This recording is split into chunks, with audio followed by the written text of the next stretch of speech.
Hello नमस्कार दोस्तों, स्वागत है आपका सिविल्स एजुकेशन में। यूपी पीसीएस आरओ की टेस्ट सीरीज हम लोग कर रहे हैं। ये कंटिन्यू करते हैं। 2 टेस्ट हम लोगों ने कर लिए थे इसके, ठीक है। ये टेस्ट नंबर 3 रहेगा और ये जो टेस्ट है ये पूरा ज्योग्राफी का है। सारे क्वेश्चन आपको ज्योग्राफी के मिलेंगे। पहला जो टेस्ट पेपर था वो हिस्ट्री का था।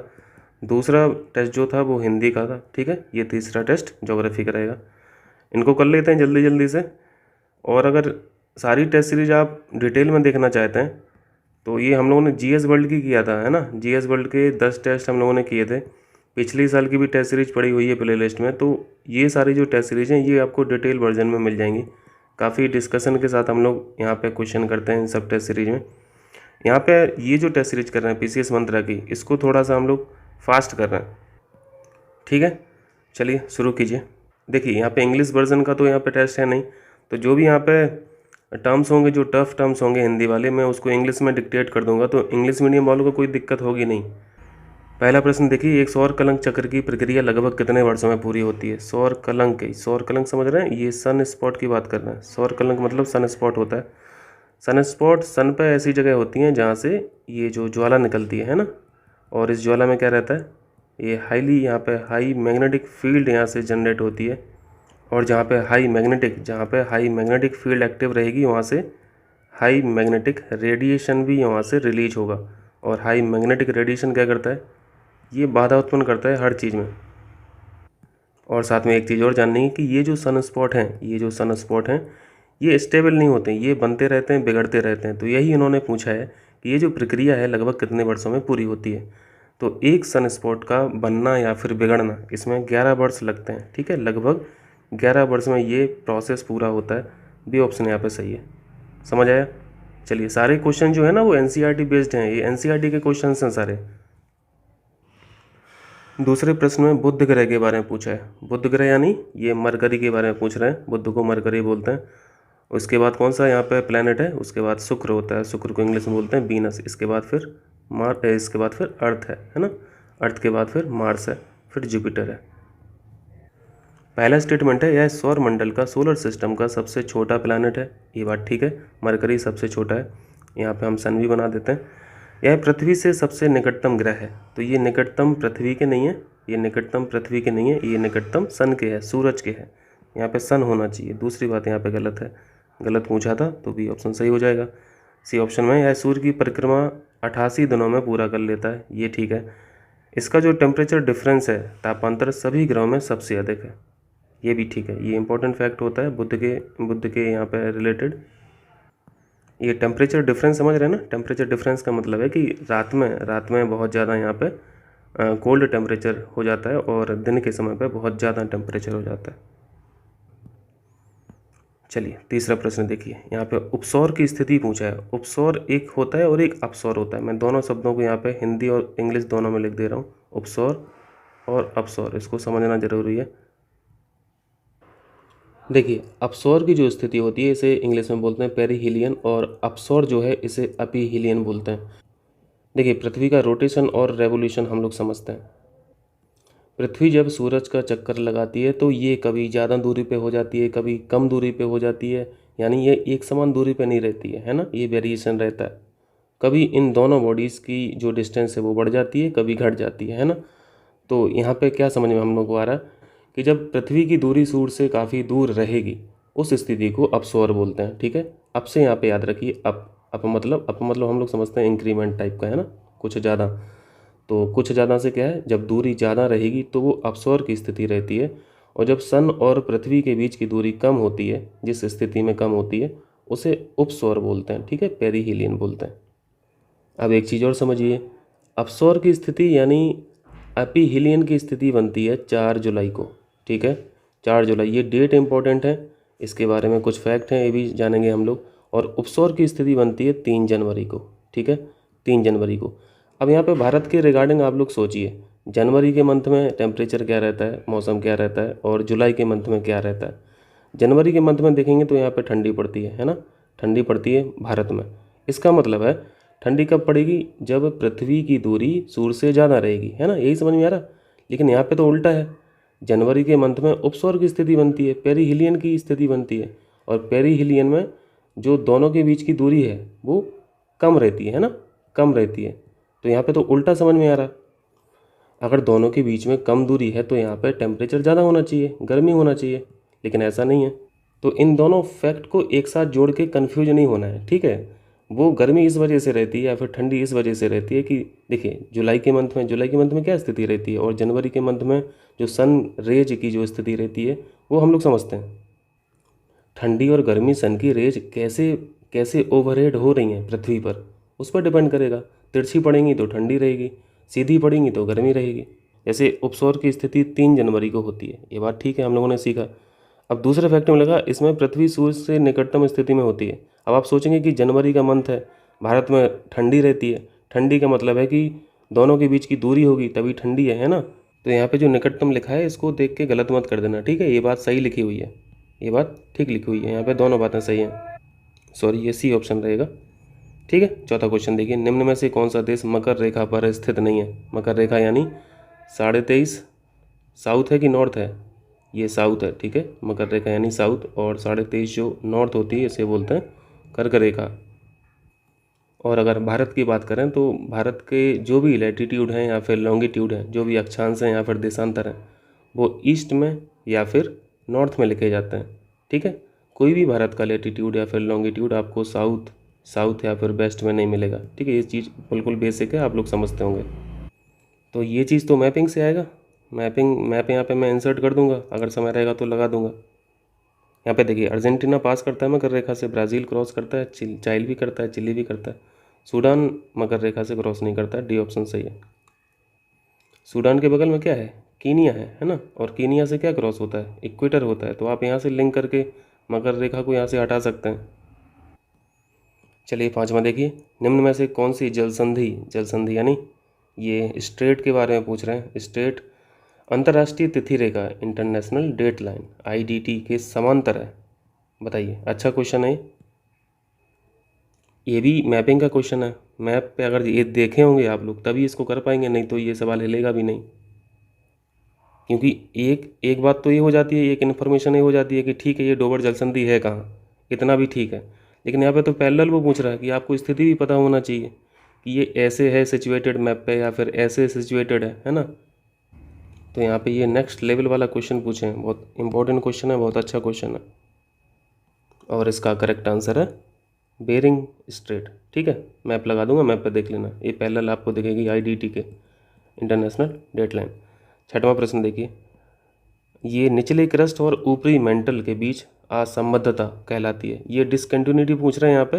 क्रस्ट आप लोग समझते हैं, ठीक है, और मेंटल को इंग्लिश में मेंटल ही बोलते हैं, अपर मेंटल, और ये लोअर क्रस्ट की बात कर रहे हैं। सबसे ऊपर वाली जो क्रस्ट होती है उसे क्रस्ट बोलते हैं ना, उसके नीचे जो है उसे वो मेंटल है। अब मेंटल में भी डिवीज़न है, अपर मेंटल, लोअर मेंटल, और जो बीचों बीच में है ये कोर है ना, कोर है, इसमें भी डिवीज़न है। तो यहाँ पे पूछा गया है निचले क्रस्ट और ऊपरी मेंटल के बीच में जो डिसकंटिन्यूटी है इसे बोला जाता है मोहो असंबद्धता, ठीक है। ये मोहो डिसकंटिन्यूटी है। इसको देख लेना पॉज करके, मैं यहाँ पे इमेज लगाऊंगा तो ये सारी डिसकंटिन्यूटी हैं जो एक बार नज़र के सामने रख लेना। देखिए सातवां क्वेश्चन, सूर्य से पृथ्वी की औसतन दूरी लगभग कितनी है, 15 करोड़ है, ठीक है, ये हम लोग पढ़ते हैं। दूसरी बात लिखिए, सूर्य से आने वाला प्रकाश पृथ्वी की सतह पर, सूर्य से पृथ्वी पर प्रकाश कितने देर में पहुंचता है, 8 मिनट पढ़ते हैं हम लोग, ठीक है। एग्जैक्ट समय कितना होता है, 8 मिनट 20 सेकेंड, है ना। चलिए, ये भी सही है, ये भी सही है। तीसरा है, चंद्रमा से आने वाला प्रकाश पृथ्वी तक। अब चंद्रमा से प्रकाश पृथ्वी तक यहाँ पे कितने समय पहुँचता है, ये 1.2 सेकेंड में पहुँचता है, ठीक है, 2.4 सेकेंड में नहीं, ये गलत है, तीसरी बात गलत हो जाएगी। आगे चलिए ये देखिए आठवां क्वेश्चन देखिए, भूप्रॉपर्टी को इंग्लिश में बोलते हैं क्रस्ट। क्रस्ट में क्या है, क्रस्ट में सर्वाधिक पाया जाने वाला तत्व एलिमेंट कौन सा है। तो बेसिक सा क्वेश्चन है, ऑक्सीजन हो जाएगा। नवा प्रश्न देखिए, जानवरों, वनस्पतियों और सूक्ष्म जीवों, माइक्रो ऑर्गेनिजम्स जो हैं, के अवशेष किस प्रकार की चट्टानों में पाए जाते हैं। ये तो हम लोग नाम से भी लगा सकते हैं, ये अवसादी चट्टानें होती हैं, है ना, सेडिमेंट्री रॉक्स होती हैं। आग्नेय चट्टानें तो ये लावा से बनती हैं, इसमें कहाँ से आ जाएगा ये सब। ये एक तरह से क्या पूछ रहे हैं, एक तरह से फॉसिल पूछ रहे हैं, ठीक है। ये जीवाश्म पूछ रहे हैं, तो जीवाश्म अवसादी चट्टानों में मिलते हैं, बी ऑप्शन सही है। रॉक साइकिल हम लोगों ने पढ़ा था बहुत अच्छे से, वहाँ पे सीखा था ये सब चीज़ें। 10वां प्रश्न देखिए, 5 डिग्री नॉर्थ और 5 डिग्री साउथ अक्षांशों के बीच का क्षेत्र भूमंडलीय प्रदेश कहलाता है, भूमध्य रेखीय प्रदेश कहलाता है। ठीक है, इक्वेटोरियल रीजन इसे बोलते हैं। ये अर्थ है, ये 0 डिग्री इक्वेटर होगी, यहाँ पे 5 डिग्री आप नॉर्थ बना लीजिए और ये 5 डिग्री साउथ बना लीजिए। ये जो रीजन है ये इक्वेटोरियल रीजन बोलते हैं इसे। और अगर 23.5 तक जाएंगे तो फिर ये ट्रॉपिकल जोन हो जाता है ना, ट्रॉपिकल जोन हो जाता है। अब यहाँ पे थोड़ी कॉन्सेप्ट वाली बात है, इसको सीखिए। दूसरी बात लिखिए, यहाँ ग्लोब पर सर्वाधिक तापमान पाया जाता है। ये सही लग रहा है ना, बट ये गलत है, ऐसा नहीं है, ये भी जानते हैं। देखिए यहाँ से हम लोग को समझ में आ रहा है कि ठीक है, इस जोन में, ट्रॉपिकल जोन में, यहाँ पे जो सन की रेज हैं वो ओवरहेड होती हैं, परपेंडिकुलर ओवरहेड होती हैं। ठीक है, तो इस वजह से यहाँ पे टेम्परेचर ज़्यादा रहना चाहिए, ये बात ठीक है। लेकिन टेम्परेचर ज़्यादा हो नहीं पाता है, डाउन हो जाता है। किस वजह से? ये होता है रेनफॉल की वजह से, क्योंकि इस जोन में रेनफॉल भी बहुत ज़्यादा होती है और रेनफॉल की वजह से यहाँ पे आपको मॉइस्चर मिल जाएगा। और रेनफॉल होने से पहले यहाँ पे क्लाउड्स भी बहुत ज़्यादा रहेंगे। तो क्लाउड्स के बारे में जानते हैं, एल्बिडो पढ़े हो ना, एल्बिडो, बादलों का एल्बिडो बहुत अच्छा खासा होता है। तो ये जो सन की रेज यहाँ पे पड़ रही हैं तो पृथ्वी की सतह से पहले तो बादलों पे पड़ेंगी ना, तो यहाँ पे जो बादलों का एल्बिडो है वो इसको रिफ्लेक्ट कर देगा, तो उतना टेम्परेचर नहीं हो पाएगा। तो इस बात से ये गलत हो जाता है। तीसरी बात है, यहाँ सर्वाधिक वर्षा वाला क्षेत्र स्थित है। अब तीसरी बात तो सही है, लेकिन यहाँ पे ऑप्शन में ऐसा ऑप्शन नहीं है, 1 और 3 नहीं है, तो यहाँ पे करेक्ट आंसर क्या होगा? केवल एक हो जाएगा।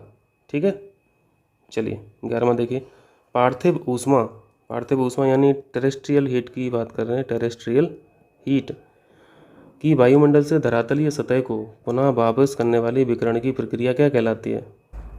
यही तो ग्रीन हाउस इफेक्ट है ना, ये ग्रीन हाउस इफेक्ट की परिभाषा ही लिख दी है इन्होंने।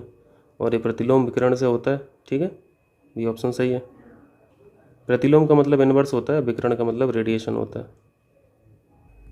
और ग्रीन हाउस इफेक्ट में होता क्या है, पृथ्वी का जो वायुमंडल है ना, ये गर्म बना रहता है, ये गर्म बना रहता है। ये जो हीट है यहाँ पर ट्रैप हुई है, ये यहाँ पर एस्केप नहीं हो पाती है, तो इस वजह से ये गर्म बना रहता है। इसी को ग्रीन हाउस इफेक्ट बोलते हैं। 12वां प्रश्न देखिए, निम्नलिखित में से कौन सी सतह अधिकतम एल्बिडो उत्पन्न करती है? एल्बिडो हम लोग समझते हैं, एल्बिडो का मतलब है कि सोलर रेडिएशन को रिफ्लेक्ट करने की जो शक्ति होती है वो एल्बिडो पावर बोलते हैं। और ये हर एक वस्तु का अलग अलग होता है, कपड़े का अलग होता है, सतह का अलग होता है, लकड़ी का अलग होता है, बर्फ़ का अलग होता है, क्लाउड का अलग होता है, आपकी बॉडी का अलग है, चट्टानों का अलग है, पेड़ों का अलग है। जिसमें से हम लोग सबसे ज़्यादा जो एल्बिडो पढ़ते हैं वो आइस का पढ़ते हैं ना, बर्फ़ का पढ़ते हैं, या फिर चिकनी सतह का पढ़ते हैं। चिकनी सतहों का जो एल्बिडो होता है वो कंपैरेटिवली ज़्यादा होता है बाकियों से। तो यहाँ पे डी ऑप्शन ठीक हो जाएगा, हिम आच्छादित सतह। ठीक, आइस कवर जो यहाँ पे सरफेसेस हैं उनका एल्बिडो ज़्यादा हो जाएगा। 13 देखिए, निम्नलिखित में से किस क्षेत्र की आर्द्रता यानी मॉइस्चर सर्वाधिक होती है? किस क्षेत्र में मॉइस्चर ज़्यादा रहेगी? जहाँ पे बारिश होगी, है ना, जहाँ पे रेनफॉल ज़्यादा होगी वहाँ पे मॉइस्चर ज़्यादा रहेगा। और रेनफॉल सबसे ज़्यादा कहाँ होती है? अभी देखा आपने इक्वेटोरियल रीजन में, 5 डिग्री नॉर्थ से 5 डिग्री साउथ, है ना, ये ऑप्शन ठीक हो जाएगा। चलिए 14 देखिए, भूमध्य रेखीय वर्षा पेटी के बारे में निम्नलिखित में से कौन सा कथन सत्य नहीं है? देखिए, ये जो भूमध्य रेखीय वर्षा पेटी है, यहाँ पे हम लोग 2 तरीके की वर्षा पढ़ते हैं, कन्वेक्शनल रेनफॉल भी पढ़ते हैं, कन्वेक्शनल को संवहन वर्षा बोलते हैं। और दूसरे तरीके की जो वर्षा होती है, यहाँ पे थोड़ी बहुत पर्वतीय यहाँ पे प्रकार की जो वर्षा है ये भी देखी जाती है, पर्वतीय वर्षा भी देखी जाती है। अब पढ़िए यहाँ पे, इसका विस्तार भूमध्य रेखा के दोनों ओर 10 डिग्री अक्षांश रेखाओं के बीच में है। ठीक है, अभी जो देखा ना आपने 5 डिग्री से 5 डिग्री नॉर्थ और साउथ, यहाँ पे भी ये वर्षा देखने को मिलेगी। तो यहाँ पे थोड़ा सा एक्सटेंड किया गया है तो ये भूमध्य रेखीय वर्षा पेटी हो जाती है। यहाँ केवल संवहनीय वर्षा होती है, ये सिर्फ कन्वेक्शनल की बात कर रहा है, ये गलत हो जाएगा, क्योंकि यहाँ पे पर्वतीय वर्षा भी कुछ मात्रा में होती रहती है। यहाँ वर्षा की मात्रा 175-200 सेंटीमीटर। ये जो डेटा है ये हाई रेनफॉल का डेटा है, ये हाई रेनफॉल का डेटा होता है। इतना अगर सेंटीमीटर आपको कहीं दिखे तो इस जोन के बारे में तो जान ही रहे हैं, सबसे ज़्यादा रेनफॉल यहाँ पे होती है। सी ऑप्शन भी सही है। यह प्रदेश अंतरा उष्ण कटिबंधीय अभिसरण के अंतर्गत आता है। इंटर ये ट्रॉपिकल कन्वर्जेंस जोन जो है ITCZ पढ़ते हैं ना, के अंतर्गत आता है। ठीक है, ये बात भी सही है। गलत कौन सा हो गया? गलत पूछा था यहाँ पे, गलत हो गया बी। आगे चलें, चलिए 15 देखिए, 15 में क्या है, यहाँ पे है इटली की जलवायु को निम्नलिखित में से किस वर्गीकरण के अंतर्गत रखा गया। क्लासिफिकेशन पूछा है, बताइए। इटली की लोकेशन देख रहे हैं, मेडिटेरियन सी है ना, मेडिटेरियन सी के आसपास जो भी क्षेत्र हैं यहाँ पे आप इटली देखते हैं। इटली के अलावा आप यहाँ पे स्पेन देखते हैं, फ्रांस देखते हैं ना, तमाम यहाँ पे आइलैंड भी हैं, इसी सागर में ही तमाम आइलैंड हैं। यहाँ की जो जलवायु है इसे भूमध्य सागरीय जलवायु बोलते हैं, ठीक है, डी ऑप्शन सही है। ये जलवायु किस लिए फेमस है बताएंगे, ये कमेंट करके बताइएगा। यहाँ पे कुछ स्पेशल टाइप की क्रॉप्स होती हैं या फिर फ्रूट्स, यहाँ पे फ्रूट्स का प्रोडक्शन होता है, ये बताइए कमेंट करके। 16 देखिए, पूर्वी ऑस्ट्रेलियाई धारा निम्न में से किस महासागर से संबंधित है। ऑस्ट्रेलिया देख रहे हैं, पूर्व की बात कर रहे हैं, पूर्व किस तरफ है, ये पूर्व है ना, ये पश्चिम है। अगर पश्चिम की बात करते तो यहाँ पे इंडियन ओशियन आ जाता है, हिंद महासागर आ जाता है। ईस्टर्न रीजन की बात कर रहे हैं तो यहाँ पे क्या है, यहाँ पे पैसिफिक ओशियन है। तो ये किससे संबंध हो जाएगी, सी ऑप्शन हो जाएगा, पैसिफिक ओशियन हो जाएगा, ठीक है। चलिए 17 देखिए, निम्नलिखित में से कौन सी भू आकृति पवन की निक्षेपण क्रिया से बनती है। ये क्वेश्चन है लैंड फॉर्म्स का, ठीक है। लैंड फॉर्म्स हम लोग पढ़ते हैं, ये कुछ लैंड फॉर्म्स ऐसे होते हैं जो जल से बनते हैं, वाटर से बनते हैं, है ना, और कुछ लैंड फॉर्म्स ऐसे होते हैं जो विंड से बनते हैं, पढ़ते हो ना ये सब। तो एक चीज़ तो इन्होंने बता दी कि एक आकृति है जो पवन से बन रही है, लेकिन यहाँ पे उसका नाम पूछा है कि पवन से जो भू आकृति बनती है, लैंड फॉर्म बनता है, उसका नाम क्या है, उसका नाम है ड्रमलिन, ठीक, इमेज में देख लेना। 18 देखें, यहाँ पे कास्ट स्थल आकृतियों का निर्माण किससे होता है। ये जो आकृति होती हैं कास्ट, ये अंडर वाटर लैंडफॉर्म होते हैं, अंडर वाटर लैंडफॉर्म। हम लोग अच्छे से सीखें इन सबको। अर्थ क्रस्ट में बहुत बड़ी बड़ी दरारें होती हैं, छिद्र होते हैं, इन्हीं छिद्रों और दरारों के माध्यम से ये जल फ्लो करता है। तो फिर फ्लो करेगा तो यहाँ पे इरोजन जरूर होगा, इरोजनल प्रक्रिया, जो इरोजनल प्रोसेस है वो एक्टिव रहेगी। तो ये भूमिगत जल के द्वारा जो अपर्दन क्रिया होती है इसी से बनती हैं, इसी से ये कास्ट स्थलाकृति बनती हैं, डी ऑप्शन यहाँ पे ठीक है। क्लियर है। 19 देखिए, जब नदियाँ अपर्दन प्रक्रिया के द्वारा अपने आधार तल को प्राप्त कर लेते हैं, आधार तल को प्राप्त कर लेते हैं, तो वो किस प्रकार के मैदान का निर्माण करती हैं। जब यहाँ पे नदियाँ आधार तल को प्राप्त कर लें तब स्थिति बनती है, यहाँ पे बड़े बड़े प्लेन है ना, बड़े बड़े मैदान बनते हैं, विस्तृत मैदान बनते हैं, और इन्हीं बड़े बड़े प्लेन्स को बोलते हैं समप्राय मैदान, बी ऑप्शन यहाँ पे ठीक है। देखिए 20 देखिए, ज्वालामुखी के संबंध में बताइए। आपने अगर टेक्स्ट बुक पढ़ी होगी ज्योग्राफी की तो आपने ज्वालामुखी वाला जो चैप्टर है उसमें बहुत सारी चीज़ें यहाँ पे पढ़ी होंगी। जैसे एक चीज़ हम लोग मैग्मा पढ़ते हैं ना, एक मैग्मा पढ़ते हैं, एक लावा पढ़ते हैं। लावा की स्थिति जब सरफेस से ऊपर आ जाती है वो लावा हो जाता है। मैग्मा ये अर्थ क्रस्ट के अंदर रहता है, स्थैनोस्फीयर में रहता है। और इस लावा के अंदर कंटेंट भी पढ़ते हैं कि किस तरह का कंटेंट रहने से ज्वालामुखी का टाइप कैसा होगा। टाइप का मतलब है कि वो विस्फोटक होगा या फिर कम विस्फोटक टाइप का होगा। ये सारी चीज़ें टेक्स्ट बुक में हम लोगों ने पढ़ा है, और मैंने भी आपको पढ़ाया है कि लावा अगर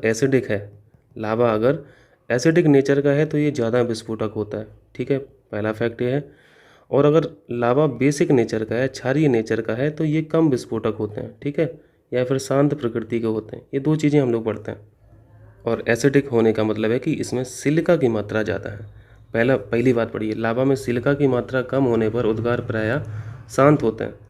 तो ये बात ठीक है, अगर सिलिका की मात्रा कम रहेगी तो शांत रहेंगे, सिलिका की मात्रा अगर ज़्यादा रहेगी तो विस्फोटक हो जाएंगे। क्लियर है, पहली बात सही लिखी है। दूसरी बात है हवाईयन तुल्य ज्वालामुखी जो है, देखिए दो तरीके के हम लोग यहाँ पे टाइप पढ़ते हैं, पिलियन टाइप जो ज्वालामुखी होते हैं और हवाईयन टाइप। पिलियन टाइप के जो यहाँ पे ज्वालामुखी होते हैं ये एसिडिक नेचर के होते हैं। इनका जो लावा होता है, इनका जो मैग्मा होता है, ये एसिडिक नेचर के होते हैं। और हवाईयन टाइप के जो यहाँ पे ज्वालामुखी हैं ये बेसिक नेचर के होते हैं। इनका जो मैग्मा होता है या फिर लावा होता है ये बेसिक नेचर का होता है। और एसिडिक की खास बात तो आप लोग जान लिए हैं, एसिडिक अगर रहेगा तो विस्फोटक रहेगा, बेसिक अगर रहेगा तो ये शांत रहेगा, है ना, शांत रहेगा। अब पढ़िए, हवाईयन तुल्य ज्वालामुखी सर्वाधिक विनाशकारी होते हैं। अब यहाँ पे आ जाइए, हवाईयन तुल्य यहाँ पे क्या पढ़े, बेसिक, है ना, और बेसिक क्या होते हैं, शांत होते हैं। तो दूसरी बात गलत हो गई। तीसरी बात है हवाईयन ज्वालामुखी में लावा की प्रकृति क्षारीय होती है। ये बात इन्होंने सही लिखी है, यानी पहला और तीसरा यहाँ पे ठीक है। चलिए 21 देखिए, निम्नलिखित में से कौन सा विश्व में सर्वाधिक ज्वालामुखी से प्रभावित क्षेत्र है। ये हम लोग पढ़ते हैं, क्या होता है ये रीजन कौन सा है, पैसिफिक रिंग ना, पैसिफिक रिंग ऑफ फायर बोलते हैं इसे, ring of fire. Correct answer हो जाएगा बी ऑप्शन, आसान है। चलिए 22 है ना, 22 देखिए, भूकंप आने से पूर्व वायुमंडल में निम्नलिखित में से किस गैस की मात्रा में वृद्धि होती है? इंपॉर्टेंट क्वेश्चन है, पीसीएस ने पूछा भी एक दो बार, बताइए। भूकंप आने से पूर्व वायुमंडल में जो गैस निकलती है उसका नाम है रेडान। इंपॉर्टेंट क्वेश्चन है ये, ध्यान रखना। 23 देखिए, भूकंप की तीव्रता का मापन रिक्टर स्केल पर किया जाता है। 2 स्केल पढ़ते हो, रिक्टर स्केल पढ़ते हैं, मार्कनी स्केल भी पढ़ते हैं, ठीक है ये बात। वह स्थान जहाँ पर भूकंप का अनुभव सबसे पहले किया जाता है उसे भूकंपीय केंद्र कहा जाता है, ठीक है। ठीक है, दोनों सही है यहाँ पे। 24 देखिए, 24 में ये भूकंप से ही क्वेश्चन है।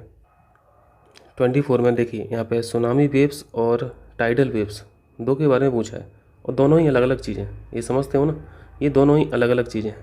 सुनामी मूल रूप से ज्वारीय तरंगें होती हैं, ये बिल्कुल गलत है, ठीक है। इनका अलग नेचर होता है, टाइडल वेव्स का अलग नेचर होता है, सुनामी वेव्स का अलग नेचर होता है। टाइडल वेव्स अलग सोर्स से पैदा होती हैं और सुनामी वेव अलग सोर्स से पैदा होती हैं, ये समझ पा रहे हैं ना। तो पहली बात गलत है। दूसरी बात है सुनामी शब्द जापानी भाषा का शब्द है, ये ठीक है, ठीक है, दूसरा सही है। चलिए 25 देखिए, 25 देखिए, निम्नलिखित में से कौन सी उष्ण महासागरीय जलधारा है? उष्ण का मतलब है यहाँ पे बाहर में पूछा है। क्यूराइल कैसी है? ये तो बार कितनी हज़ारों बार पढ़ चुके हैं, मैप के माध्यम से भी आप लोगों को कई बार दिखा है। क्यूराइल कोल्ड करंट होती है, लेब्राडोर कोल्ड करंट है, कैनरी धारा भी कोल्ड करंट है। इन धाराओं पे, महासागरीय धाराओं पे आप लोगों ने मुख्य परीक्षा क्वेश्चन भी लिखा है ना। गल्फ स्ट्रीम जो है ये बार में करंट है, ये बार में करंट होती है, डी ऑप्शन यहाँ पे ठीक है। मैप लगा दे रहा हूँ, देखिए सारी करंट्स को एक बार रिवाइज कीजिए और इसको फिर वाइंड अप करते हैं। ये 25 क्वेश्चन अभी रिकॉर्ड किया हूँ, इनको देखिए, इनको रिवाइज कीजिए। मिलते हैं फिर अगले पार्ट में क्वेश्चन नंबर 26 से। 26 से आपको 100 क्वेश्चन अगले पार्ट में मिलेंगे, ठीक है भैया। चलिए, थैंक यू।